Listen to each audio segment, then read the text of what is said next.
본 말씀을 잠시 좀 보면 바울은 디모데로부터 받은 소식으로 인해서 너무나 기쁘고 감사하는 그런 모습을 보이고 있죠. 디모데가 가지고 온 소식이 어떤 소식이었습니까? 바로 6절에 보면은 이렇게 말씀합니다. 믿음과 사랑의 기쁜 소식이었다라고 하는 거죠. 그러니까 바울이 얼마나 데살로니가 교회를 염려하고 걱정하고 노심초사했는가를 우리가 알 수 있는 겁니다. 그런 마음으로 바울은 이제 디모데를 데살로니가 교회로 보냈던 것입니다. 바울은 디모데를 보내서 저들의 믿음을 굳게 하기를 원했고, 그리고 저들의 믿음으로 살아가는 그 삶에 대해서 위로하고 또 격려하기를 원했다라고 하는 거죠. 이제 그런 디모데가 가지고 온 소식으로 인해서 바울은 이제 큰 기쁨이 있었고, 그리고 감사하는 모습을 고백하고 있다고 하는 것입니다. 바울에게 있어서 진짜 감사와 기쁨은 무엇이었습니까? 바울에게 있어 큰 감사와 기쁨은 바로 성도들이었다라고 하는 거예요.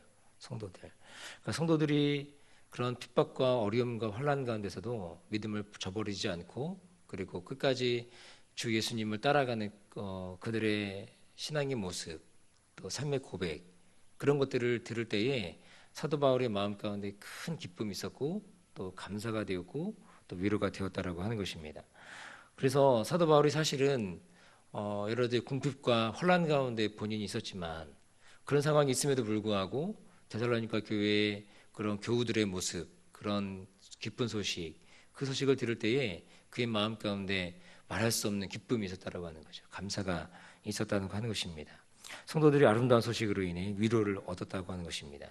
삶의 모든 궁핍과 혼란이 상쇄될 만큼의 기쁨이 그 안에 있었다라고 하는 거죠. 바울을 볼 때 목사로서 참 부끄럽기도 하고, 또 그리고 또 한편으로는 닮고 싶기도 한 그런 모습이 바로 이런 사도 바울의 모습이라고 하는 거죠. 이렇게 데살로니가 교회 소식을 들은 바울이 이제 뭘 하느냐, 곧장 이제 기도를 하기 시작합니다.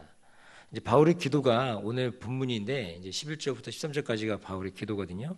근데 이 기도는 2장 1절부터 3장 10절까지의 결론이에요. 결론이고, 또 그리고 이제 동시에 사장이 시작되는데, 사장은 이제 사실은 바울의 권면이거든요. 바울이 이제는, 지금까지는 그 사도 바울이 그 데살로니가 교회를 향한 염려, 그리고 또 그 소식을 듣기 원하는 마음, 그리고 이제 디모데가 가져온 소식에 대한 바울의 그런 반응이었잖아요. 그런 다음에 이제 사장부터, 이제 기도가 끝나고 사장부터는 이제 바울이 데살로니가 교회를 향한 권면이 이제 본격적으로 시작됩니다. 너희들이 어떤 것을 해나가야 되는지, 이제 거기에 대한 구체적인 권면이 나오는데, 그 권면 전에 이 기도가 있다라고 하는 거죠.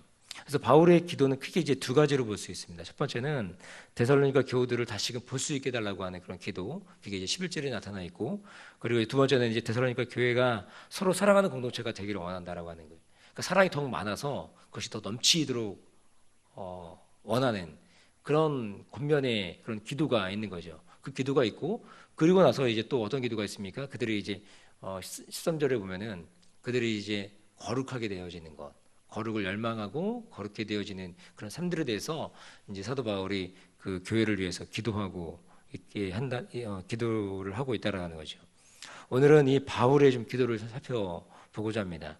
첫 번째 바울의 기도는 무엇이냐면, 바로 데살로니가 교우들을 다시 만날 수 있게 해달라고 하는 그런 기도의 모습을 보여주고 있다는 거죠. 우리 11절에 보면 이렇게 말씀합니다. 하나님 우리 아버지와 우리 주 예수는 우리 길을 너희에게로 직행하게 하옵시며, 다시금 저들을 만날 수 있게 해달라고 하는, 저들을 함께 만나서 또 신앙의 그런 회포, 만남의 그런 기쁨을 해달라게 하는 그런 바울의 모습이 있는 거죠. 바울은 진심으로 데살로니가 교우들을 만나보기를 원하는 모습 아닙니까? 바울과 데살로니가 교회의 만남이 얼마였어요? 되게 짧았죠. 한 달도 채 되지 않는 그 3주의 기간밖에 안 됐다는 것입니다. 그런데 복음 안에서, 그럼에도 불구하고 복음 안에서 참 교제를 나누고 있는 모습을 보게 되는 거죠. 특히 바울이 이렇게 다시금 이들이 보고 싶은 이유는 무엇입니까? 아마도 데살로니가 교우들이 말씀을 듣는 태도가 크게 자리하고 있지 않았을까라고 생각합니다. 하나님의 말씀을 받을 때에 너무나 신실하게 하나님의 말씀을 받고 있는 그들의 모습과 태도였다는 거죠. 사람의 말이 아닌 하나님의 말씀으로 정말 3주 동안에 짧게 말씀을 증거했지만, 그렇게 증거했음에도 불구하고 그 말씀을 정말 스펀지처럼 흡수하고 있는 저들의 모습을 볼 때 사도 바울의 마음 가운데 그 어떤 교회보다도 그 마음에 기쁨이 있는 그 모습이었다라고 하는 거죠. 그러니까 다시금 보고 싶은 것입니다. 바울도 여러분 사람인데 저들이 바울을 미워하고 좀 싫어하고 또는 말씀을 듣는 태도가 영 엉망이었다. 그런다면 바울이 저들에 대한 그 마음들이 여러분 좋았을까요? 다시금 보고 싶은 마음이 있었겠습니까? 그런 마음이 없었을 것입니다. 그런데 저들이 하나님 말씀을 받는 그 믿음의 그 태도가 너무나 훌륭하고 너무나 좋은 그런 모습을 보았다는 것이죠. 그러니까는 그 영적으로 깊이 서로가 연결된 거 아니에요? 말씀을 전하는 자와 말씀을 듣는 자가 그렇게 혼연일체돼서 이렇게 말씀을 받아들이는 그 모습을 봤을 때, 야, 다시금 꼭 한번 보고 싶다. 그런 마음들이 있었다는 것입니다. 이번에 담임 목사님께서 안시골로 강단을 비우시는 동안에 강사님 목사님들을 좀 모시지 않았습니까? 이번에 제가 개인적으로 아는 목사님 이제 두 분을 모셨는데, 첫 번째는 이제 장 목사님이 이제 아는 이제 목사님 모셨고, 이제 2주 동안 제가 개인적으로 아시는 목사님들을 모시게 되었는데, 그런데 그분들 모두가 공통적으로 하시는 말씀이 있더라고요. 우리 교회 오시면서, 우리 교회에서 또 말씀을 증거하시면서, 교회가 너무 좋다. 교회가 너무 따뜻하고 또 말씀을 듣는 여러분들의 모습이 너무나 이렇게 멋졌다. 이제 그런 얘기를 하시더라고요. 보면서 말씀을 좀 준비하면서 우리 교회 성도님들의 모습과 말씀을 듣는 태도가 마치 그 데살로니가 교회 같은 그런 모습은 아니었을까. 제가 그런 생각을 해보게 되는 거예요.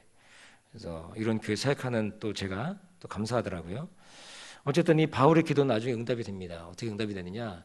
약 5년 후에 이제 다시금 바울이 선교 여행을 떠났거든요. 3차 전도 여행을 떠났는데 그때 이제 바울이 이 마케도니아 지방을 이제 방문했다는 거예요. 그러면서 이제 마케도니아 지방에 있는 이 데살로니가 교회를 방문하게 되었다라는 거죠. 그렇게 하면서 오늘 이 바울의 이런 기도가 응답되는 그 모습을 보게 되는 것입니다. 두 번째 바울의 기도는 어떤 것입니까? 피차 사랑하라고 하는 것입니다. 우리 12절에 보면 이렇게 말씀하고 있죠. 또 주께서 우리가 너희를 사랑함과 같이 너희도 피차간과 모든 사람에 대한 사랑이 더욱 많아 넘치게 하사 말씀합니다. 바울은 자신이 데살로니가 교우들을 사랑한 것 같이 피차간에 서로 사랑하기를 간구하고 있습니다. 바울이 너무 사랑했죠. 여러분 지금 살펴본 그런 바울의 모습을 보면 어떻습니까? 데살로니가 교회를 그냥 사랑한 거예요? 아니죠. 정말 열정적으로 뜨겁게 사랑하고 있는 바울의 모습을 볼 수 있지 않습니까? 그렇게 얘기하는 거예요. 내가 너희를 사랑한 것 같이 너희도 피차간에 서로 사랑이라 그렇게 얘기합니다. 근데 그냥 사랑하라는 거예요? 그게 아니죠. 넘치는 사랑이에요. 사랑이 더 많아서 넘치는 사랑을 하라고 얘기하고 있다고 하는 것입니다. 우리 사랑하는 교회 여러분, 우리 교회 안에 여러분들이 같이 신앙생활 하고 있는 모습 가운데 여러분들이 서로가 서로를 바라볼 때 이런 넘치는 사랑이 있기를 축복합니다. 가득 넘치는 사랑, 서로 사랑이 더 많아져서 넘치는 사랑할 수 있기를 바라요. 사람의 진정한 변화는 어떻게 이루어진다고 생각하십니까? 사람의 진짜 변화는 언제 일어나는 거예요? 교육을 열심히 하면 사람이 완벽하게 변화됩니까? 그렇죠. 어느 정도 변할 수 있겠죠. 그런데 교육에 주는 또 한계가 또 있을 수 있겠죠. 또 교육 말고도 여타 다른 방법으로 사람의 변화를 추구할 수 있을 것입니다. 그러나 사람을 진정으로 변화시키는 모든 방법에 공통적으로 들어가야 되는 것이 있죠.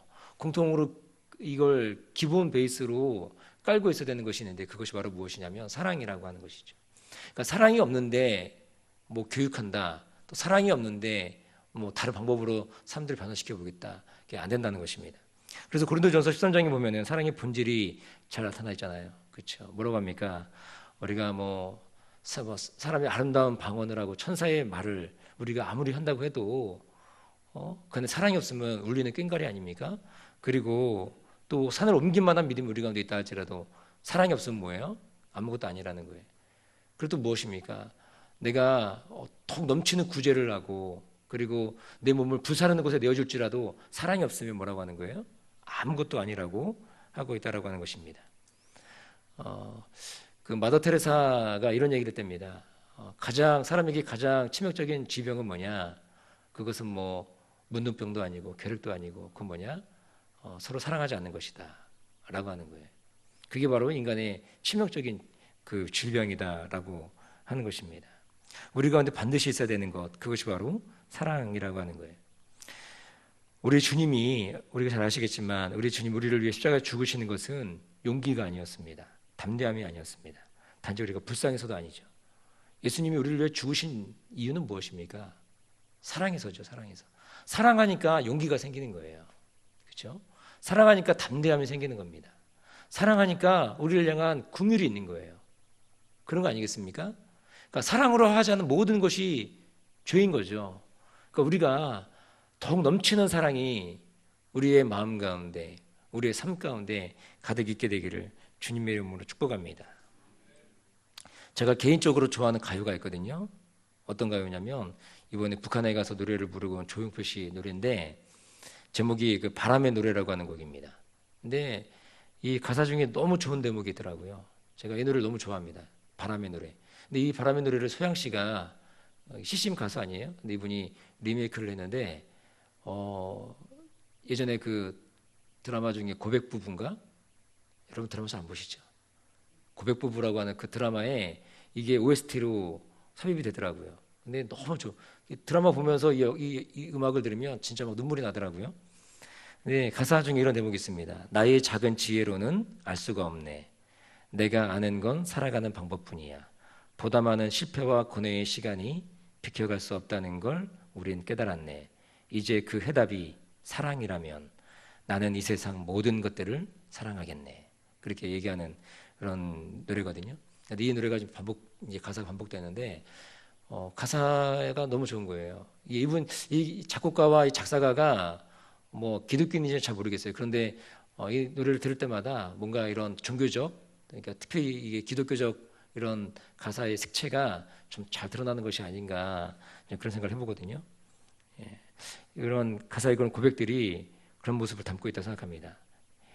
살아가는 모든 삶 가운데 실패와 고난과 어려움이 있는데, 근데 이걸 비켜갈 수 없다는 걸 깨닫는데, 그 해답이 사랑이라면, 그것이 내가 살아가는 모든 방법이 이 어려운 것들을 이겨나가는 것이 사랑이라면, 자기 결정을 하겠다는 거죠. 난 이 세상 모든 것들을 사랑하겠다라고 하는 거 아닙니까?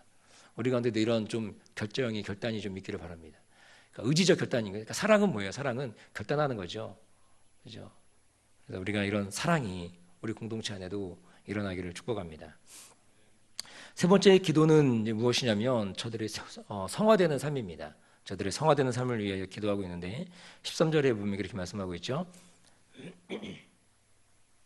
너희 마음을 굳게 하시고 우리 주 예수께서 그의 모든 성도와 함께 강림하실 때에 하나님 우리 아버지 앞에서 거룩함이 흠이 없게 하시기를 원하노라 말씀합니다. 바울은 마지막 기도를 통하여 저들의 삶이 주님이 강림하실 때까지 어떻게 된다는 거예요? 거룩함이 흠이 없게 되기를 간절히 기도하고 있는 그런 모습입니다. 그러니까 성도들의 삶의 여정 가운데 그러니까 구원받은 것이 뭐예요? 구원이라는 것은 무엇입니까? 우리가 예수 그리스도를 믿을 때, 우리가 고백할 때 우리가 구원 임하잖아요, 그죠? 성령이 우리 가운데 내주하시는 거 아닙니까? 우리 구원이 임하는데 그 구원이 구원받은 것으로 삶이 끝나는 것이 아니죠. 우리의 구원은 이루어가는 여정이라는 것입니다. 두렵고 떨림으로 우리의 구원을 이뤄가는 과정이 바로 무엇입니까? 그것이 바로 성화라는 거예요.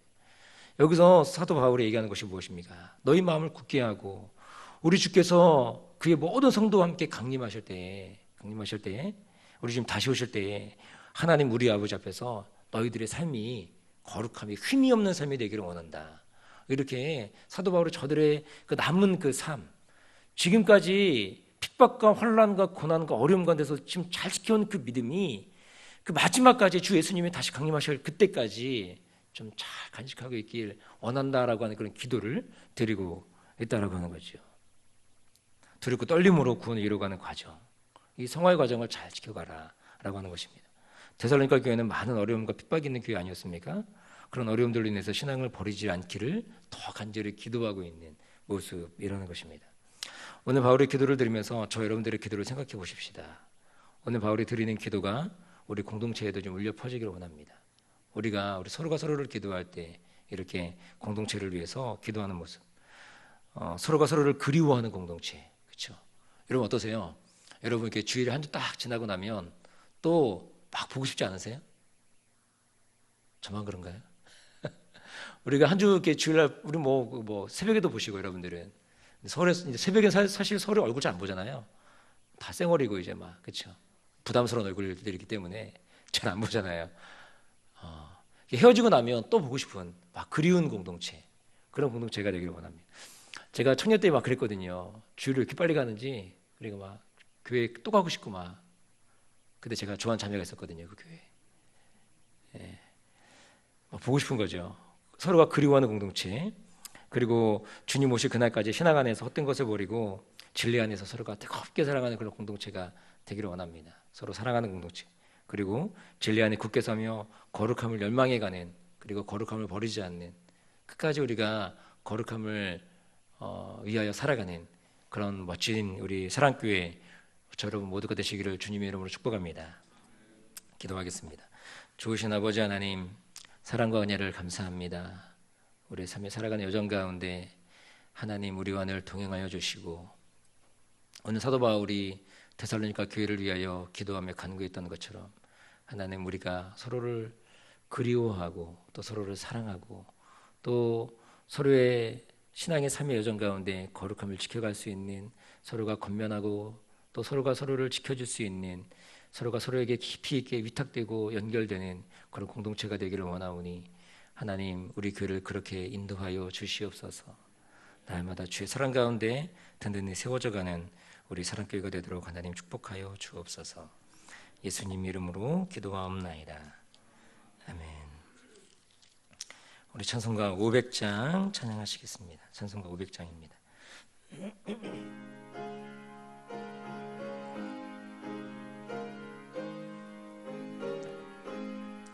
주 음성 외에는 쁨없도다. 날 사랑하신 주 늘 계시옵소서. 기쁘고 기쁘도다. 항상 기쁘도다. 나 주께 왔사오니 복 주옵소서. 나 주께 왔으니 복 주시옵소서. 주 함께 계시며 시험 이기네. 기쁘고 기쁘도다. 항상 기쁘도다. 나 주께 왔사오니 복 주옵소서. 주 떠나가시면 내 생명 헛되네.